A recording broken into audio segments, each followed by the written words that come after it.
सभी शिक्षक साथियों को प्रणाम और मेरे इस YouTube चैनल में पुनः आपका स्वागत है।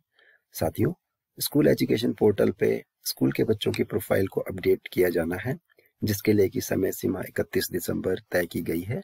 तो साथियों, आज हमारी वीडियो बहुत ही इंपॉर्टेंट होने जा रही है, क्योंकि इसमें बहुत सारी जो आपकी समस्याएं होंगी उसका समाधान डेमो के माध्यम से देने का प्रयास किया जाएगा।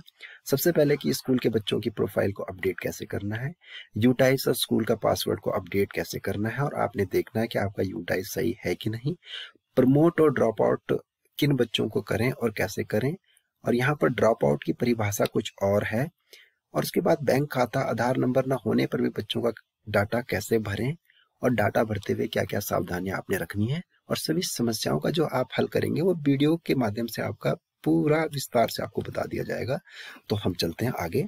सबसे पहले आपने, अगर आपको स्कूल ये आपको एजुकेशन पोर्टल है, तो ये जो एजुकेशन पोर्टल, इसको मैं डिस्क्रिप्शन बॉक्स में भी डाल दूंगा। आप इसको डायरेक्ट ही क्लिक कर लेंगे तो आप लॉगिन पेज पे, इस तरह के लॉगिन पेज पे चले जाएंगे।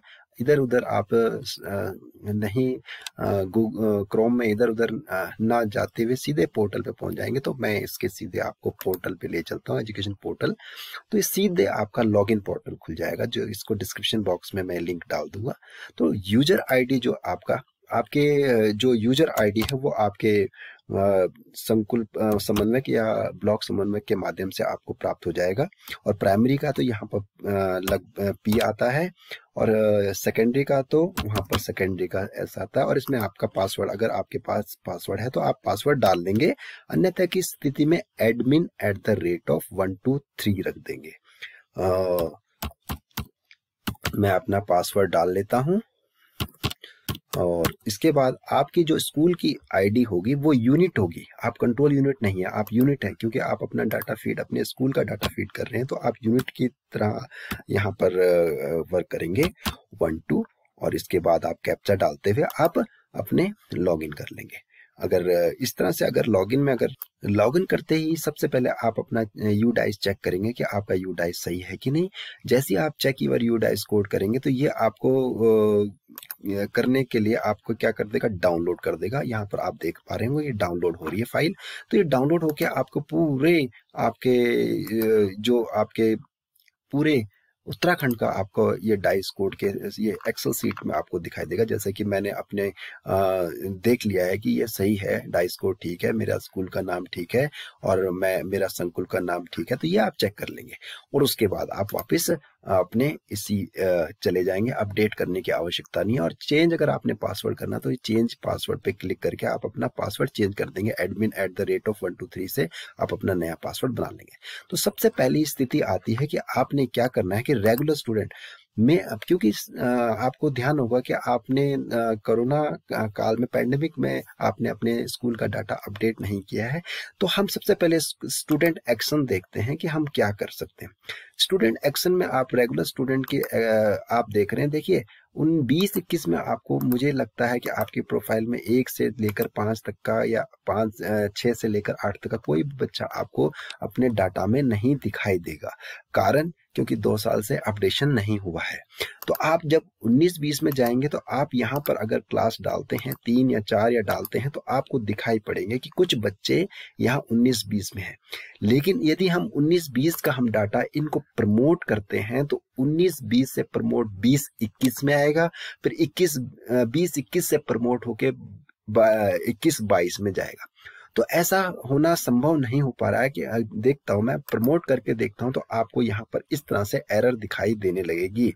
Number of students of the data transfer is greater than the description is class 4। तो आप ऐसी स्थिति में उन्हें प्रमोट करने की बजाय सीधे ही इन्हें ड्रॉप आउट कर लेंगे। ड्रॉप आउट का मतलब है कि वे इस स्कूल से फिलहाल के लिए निकल चुके हैं। लेकिन इस ड्रॉप आउट की आप परिभाषा वो ना समझें कि वो किसी स्कूल में नहीं पढ़ रहे हैं, वो किसी भी स्कूल में पढ़ रहे हैं। हम इनको, क्योंकि यहाँ पर हम देख पा रहे हैं कि एट डेट ऑफ एडमिशन 2017 है इसका डेट ऑफ एडमिशन, हम इसको री एडमिट कर लेंगे एज ए न्यू स्टूडेंट यहाँ पर। तो हम इनको क्या करेंगे, हम यहाँ पर इन सारे बच्चों को ड्रॉप आउट ही कर देंगे, ड्रॉप आउट करके सबमिट कर देंगे। हमें ये बच्चे ड्रॉप आउट कर लेने, क्योंकि 19-20 से आप 3-4 बार उनको प्रमोट करते जाएंगे तो वो पॉसिबल नहीं होगा। तो आपने इसको ड्रॉप आउट में करके इन्हें सबमिट कर देना है ना। तो अब देखते हैं आगे क्या होता है।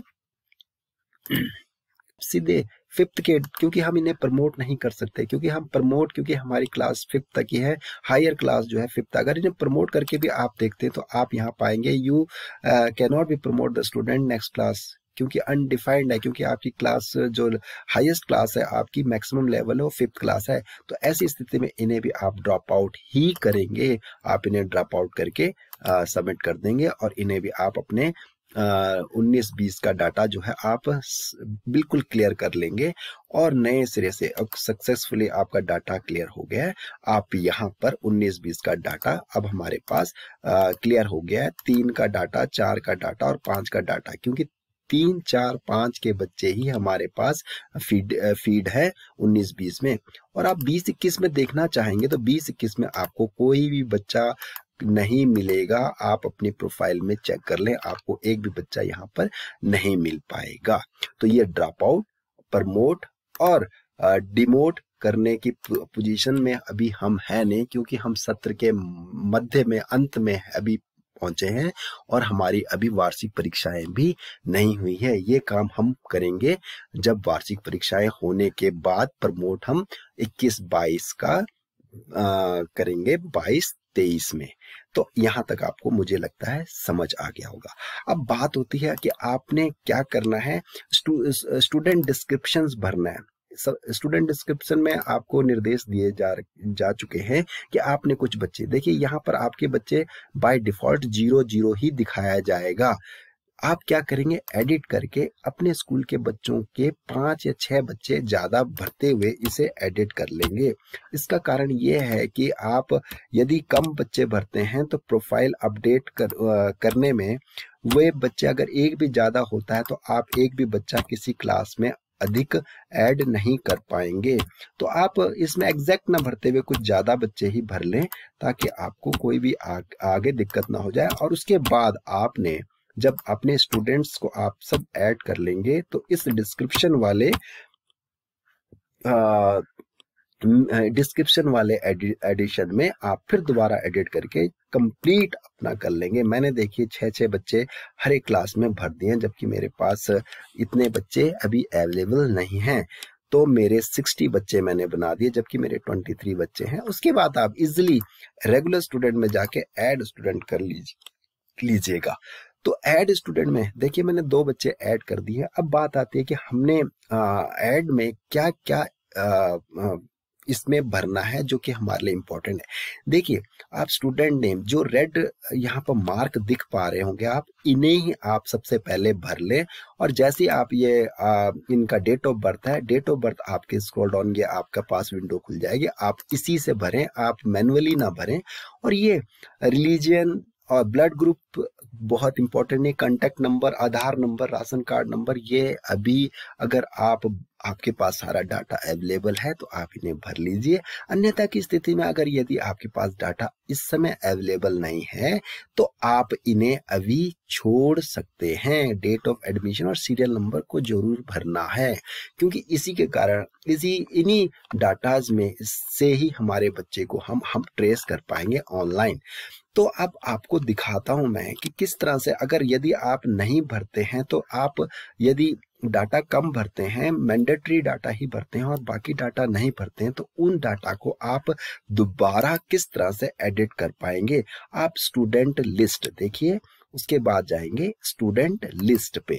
जब आप एक बारी डाटा भर चुके होंगे और आपको पता चला कि कुछ दिनों बाद बच्चे का आधार कार्ड या उसके अकाउंट नंबर आपको प्राप्त हो गया या उनका राशन कार्ड आपको प्राप्त हो गया, तो आपने यहाँ पर क्लास लगानी है। माना मैंने क्लास सेकंड मैंने एक बच्चा रखा है जिसमें कि मैंने मैंडेटरी ही डाटा भरा, बाकी कुछ नहीं भरा, तो आप सेकंड क्लास का मैंने एक बच्चे को फिल किया है, ये अनूप सिंह कुछ ये बच्चा है। तो मैं इसको व्यू डिटेल करके इसकी डिटेल देखूंगा दोबारा। ये आपकी डिटेल इसके पास, ये हमारे पास आ चुकी है और इसमें हम एडिट कर लेंगे। ये व्यू डिटेल आपने देख ली। उसके बाद हम क्या करेंगे, पीछे जाएंगे, रेगुलर स्टूडेंट उसी को देखेंगे, स्टूडेंट लिस्ट जो हमने देखी अभी, सेकंड क्लास के बच्चे की देखी, सबमिट किया और इसकी व्यू डिटेल देख ली। और हम एडिट वाले बटन पे यहाँ पर देख पा रहे हैं, ये एडिट वाले बटन पे क्लिक करेंगे और जो हमारा डाटा हमने उस समय नहीं भरा था उसे इस समय हम फिल कर लेंगे और इसको फिल करते हुए हम इसको क्लियर कर लेंगे। पर ध्यान रहे सीरियल नंबर को हम एडिट नहीं कर पाएंगे। जो सीरियल नंबर है उसे हम एक बार अगर डाल दिया तो उसे हम दोबारा एडिट नहीं कर पाएंगे। अगर हमने गलत सीरियल नंबर डाल दिया तो उसे अगले उसमें आपको डिलीट ही करना होगा। उसके बाद अपडेट स्टूडेंट करना है, हमने कोई रीसेट नहीं किया तो वो अपडेट स्टूडेंट हो गया। Click here to student. और हम अगर यहाँ पर देखना चाहेंगे सीरियल नंबर 368 से हमने उसको भरा था बच्चे को, तो ये 368 में ये बच्चा आ गया है, तो हम इसको पुनः एडिट कर सकते हैं या डिलीट कर सकते हैं।